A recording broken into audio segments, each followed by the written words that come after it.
जी बच्चों, ऑन यकम जुलाई 18 कहना पेपर हो लैन फिर हो कहा 30 सितंबर पे ईयर एंड हो रहा है, तो यकम अक्टूबर में शुरू हो रहा होगा।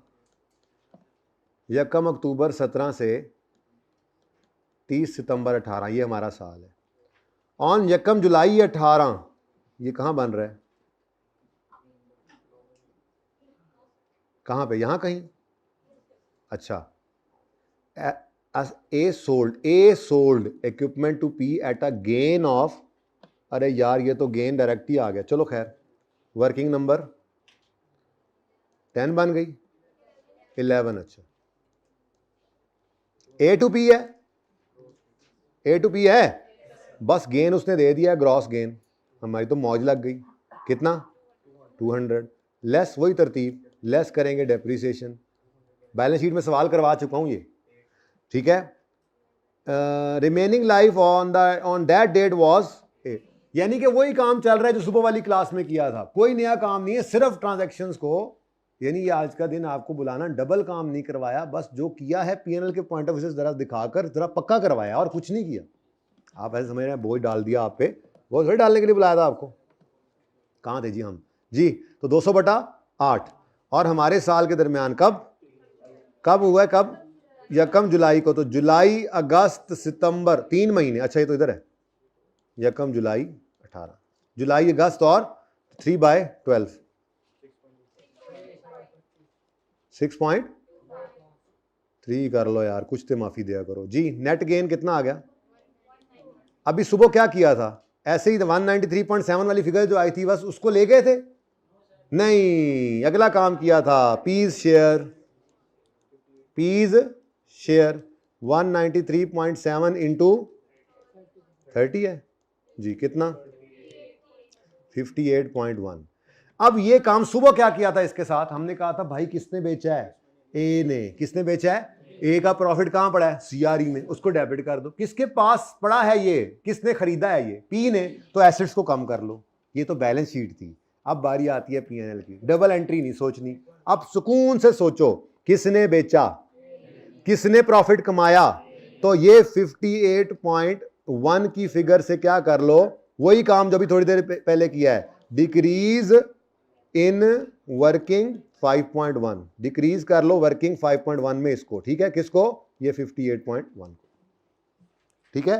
डिक्रीज कैसे करेंगे, प्रॉफिट क्रेडिट साइड पे पड़ा है, तो जी, तो ए टू पी, पीपीई ऐसा ही है, कितना, एस प्रॉफिट को तो ना सोचो, एस प्रॉफिट को सोचने की जरूरत नहीं जी। व्हाट टू डू, इसका ये व्हाट टू डू आया है जी जी, वो इधर वाले को ना कंफ्यूज कर देना, वहां से कुछ आ रहा है।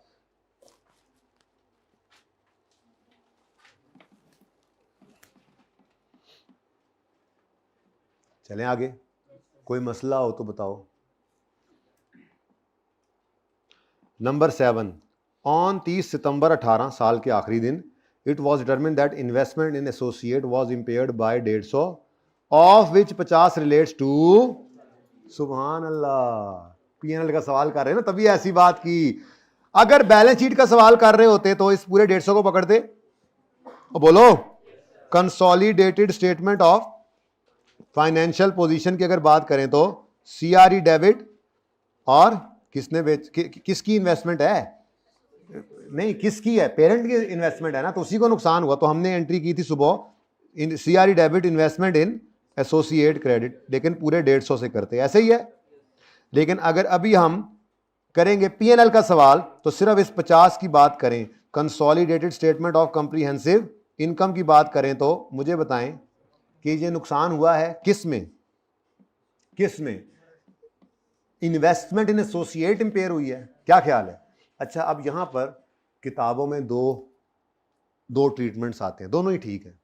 एक ट्रीटमेंट क्या आता है, कहने वाले वो किताब वो जो इस ट्रीटमेंट की बात करते हैं, वो ऑथर्स कहते हैं कि देखो जी ये इन्वेस्टमेंट किसकी है, पेरेंट की, तो ये इम्पेयरमेंट समझो पेरेंट का खर्चा है, इसको एडमिन एक्सपेंसेस में ऐड कर दो। इससे क्या होगा, ये एक्सपेंस बढ़ जाएगा, एक्सपेंस बढ़ जाएगा। दूसरा मकतबा फिक्र आता है और वो आके कहता है यार ये ए की इन्वेस्टमेंट इंपेयर हुई है तो जो ए से हमें प्रॉफिट्स आने हैं ये उसी को हिट कर दो। ये भी सही है, इससे क्या होगा, इससे ये प्रॉफिट्स, इधर ये कॉस्ट बढ़ जाती, यहां पे ये प्रॉफिट कम हो जाएंगे। तो बात तो सेम ही है। हम कौन से वाला काम करेंगे, हम ये वाला काम कर लेते हैं क्योंकि इससे हमारी जरा रूटीन सेम हो जाएगी। हम हर वो एडजस्टमेंट जो ए की वजह से हो रही होती है वो ए के प्रॉफिट को हिट करते हैं ना, तो इंपेयरमेंट भी यहीं पे हिट कर देंगे। ठीक है, हम ये करेंगे, हैं दोनों ठीक, हैं दोनों ठीक। लेकिन आप रोज मुझसे नहीं कहते हैं ना ऐसा ना कर लें वैसा ना कर लें, भाई कर लें आप। फिलहाल तो मैं ये कह रहा हूं कि डिक्रीज 50 इन वर्किंग नंबर 5.1। ठीक है जी, और सही है। तो पीएनएल का सवाल, बैलेंस शीट कर रहे होते तो ये एंट्री होती। फिलहाल तो मैं पीएनएल का सवाल कर रहा हूं, तो मैंने क्या करना है, 50 रुपीज को डिक्रीज कर लेना है अपनी ए प्रॉफिट की वर्किंग को, यानी इसको डेबिट करें 5.1 को कितना 50 से। यहां क्या लिख लें, बस impairment.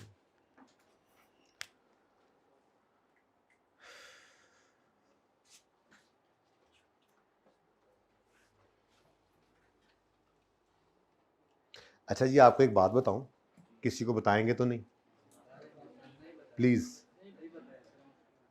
Please. Investment in associate की वर्किंग खत्म, इसके बाद इसमें और कुछ भी नहीं आ सकता। अब ये ना कहना सर अगर ये लॉस होता तो, भाई उसके उलट हो जाता। नंबर ऑफ एडजस्टमेंट्स यही है, इससे अलावा चौथी कोई चीज जो है वो इन्वेस्टमेंट इन ये ए प्रॉफिट वर्किंग 5.1 में नहीं आएगी, ये किसी को बतानी नहीं होगा। ठीक है, तो ये maximum S profit A profit के अंदर ये तीन चीजें आ सकती हैं, ए टू पी स्टॉक के adjustment, A to P PP के एडजस्टमेंट, और impairment of A, impairment of investment in ए।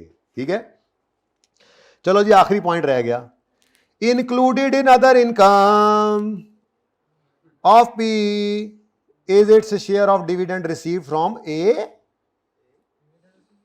वो डिविडेंड ए ने भी डिविडेंड दिया है, ए ने डिविडेंड दे सकता है, ए ने डिविडेंड दिया है, पी ने उसका अपना शेयर जो है वो अदर इनकम में डाला हुआ है, तो अच्छा किया हुआ है, अच्छा किया हुआ है। डला रहे, पड़ा रहे, रहने दो, नहीं, सेम ट्रीटमेंट एस वाला सेम ट्रीटमेंट करना है यहां पर भी।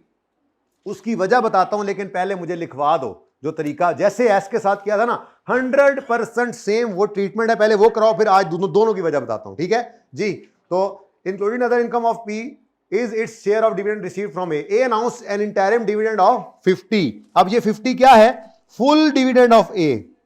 हमारा तो इसमें से कितना हिस्सा है, 30%। तो पहले यहां पर लिखा करते थे,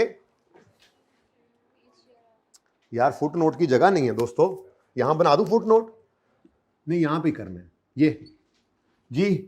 पहले क्या होता था, पीज शेयर ऑफ, अब क्या लिखेंगे, P's share of as dividend, P's share of as dividend. अब कितना डिविडेंड है, 50, हमारा इसमें हिस्सा, तो कितना बना 15। इस पर लगाओ इस्तारा, और इस तारे को यहां पर लिखो, अदर इनकम में से इस 15 को क्या कर दो, माइनस।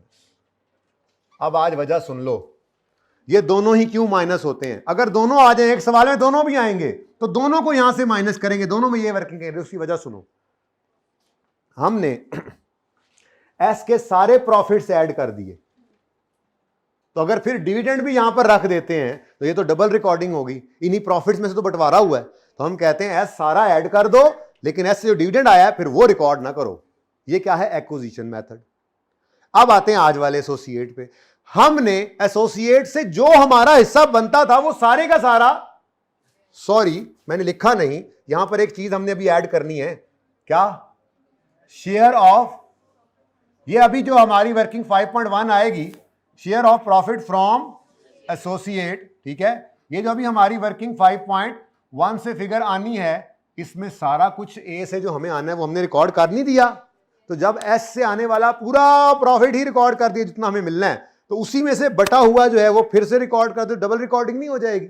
ओके, इसलिए कंसोलिडेशन करते हुए अगर पेरेंट ने सब्सिडरी के डिविडेंड का अपना हिस्सा या एसोसिएट के डिविडेंड का अपना हिस्सा अपनी अदर इनकम रिकॉर्ड किया हो तो हम कंसोलिडेशन करते हुए उसको क्या कर देंगे, माइनस कर देंगे, ऐसे फुटनोट डाल के। दोनों के साथ यही करना है। Got it? सवाल इज डन, खत्म हो गया सवाल खत्म है।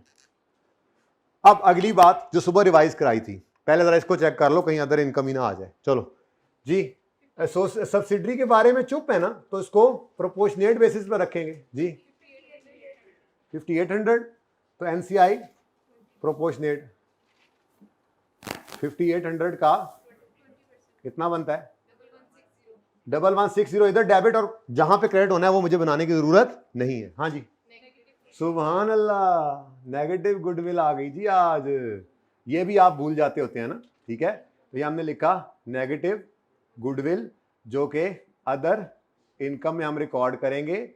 ये हमने बैलेंसिंग, और अगर बैलेंस शीट का सवाल कर रहे होते थे तो ये कहां जाया करता था, याद है? सीआरई में। कितना है?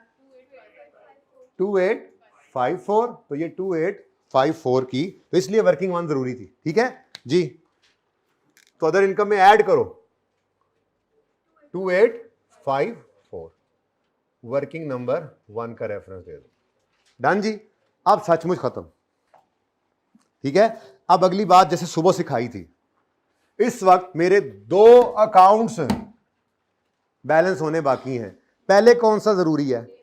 क्योंकि ए प्रॉफिट से फिगर निकलेगी तो यहां पर पड़ेगी, यहां पर पड़ेगी तो हमारा पीबीटी, और फिर जाहिर सी बात है पैट निकलेगा, और फिर उसको बांटने की जरूरत महसूस होगी ना, तो पहले निकालो तो सही इसको, ठीक है। तो इसका मतलब पहले हम क्या किया करेंगे, पहले हम ए प्रॉफिट को बैलेंस करेंगे जी।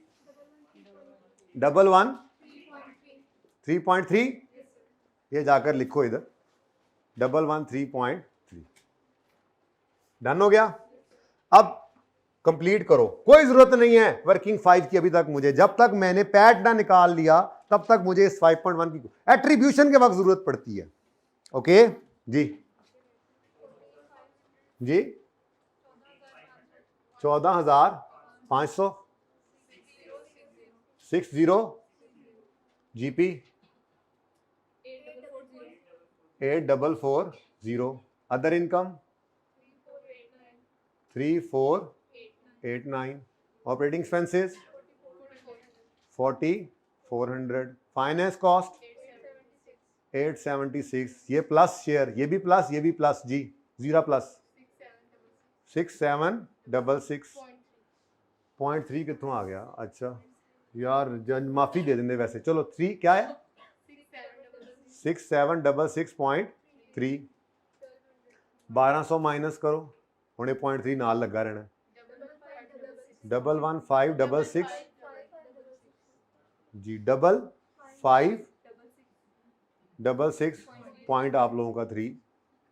अब इसी को बांटना है, ठीक है जी। तो लिखो यहां पर सबसे पहले इसको 5566.3। अब समझ आई कब जरूरत पड़ी हमें वर्किंग 5 की? अब जब एट्रीब्यूशन करनी थी, इस प्रॉफिट में पी का सारा पड़ा है, बिल्कुल पड़ा है, कोई एतराज नहीं है। ए का जो हमारा हिस्सा बनता है वो पड़ा है, बिल्कुल पड़ा है, हमें कोई एतराज नहीं। एस का सारा पड़ा है, हमें एतराज है। हल क्या निकाला था? एस में जो हमारा नहीं है वो निकाल के माइनस कर दो, बाकी तो सारा ही हमारा, ठीक है। तो वर्किंग 5 में आए, जिसमें हम कहते होते थे कि सीआरई को पुर कराओ, एनसीआई को शेयर दो सिर्फ 1000 इंटू जी, तो 200 एनसीआई में आ गया।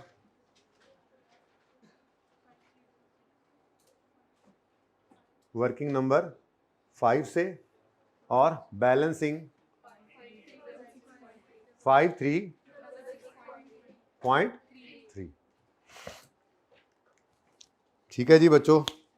तो अनफॉर्चुनेटली मैं आपको आज जो सबसे अहम काम था वो नहीं करवा पा रहा, और वो था जो मैंने ओसीआई आपको पढ़ाना था।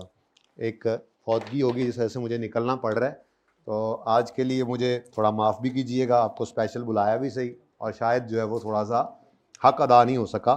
होमवर्क में क्वेश्चन 6 कर लीजिएगा इंशाल्लाह। ये OCI वाला कॉन्सेप्ट अब फिर मैं देखता हूँ, कल टाइम मिल गया तो मैं रिकॉर्डिंग करके स्क्रीन वाली भेज दूंगा।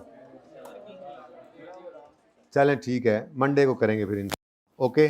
लेकिन फिर अब जुमेरात की एक्स्ट्रा क्लास और हफ्ते की तो थी ही, अब फिर जुमेरात वाली थोड़ी सी लंबी करनी पड़ेगी। ये वाला आधा घंटा मुझे जुमेरात को दे देना फिर, ठीक है। और माजरत, ठीक है जी। अल्लाह हाफिज़, अस्सलाम वालेकुम।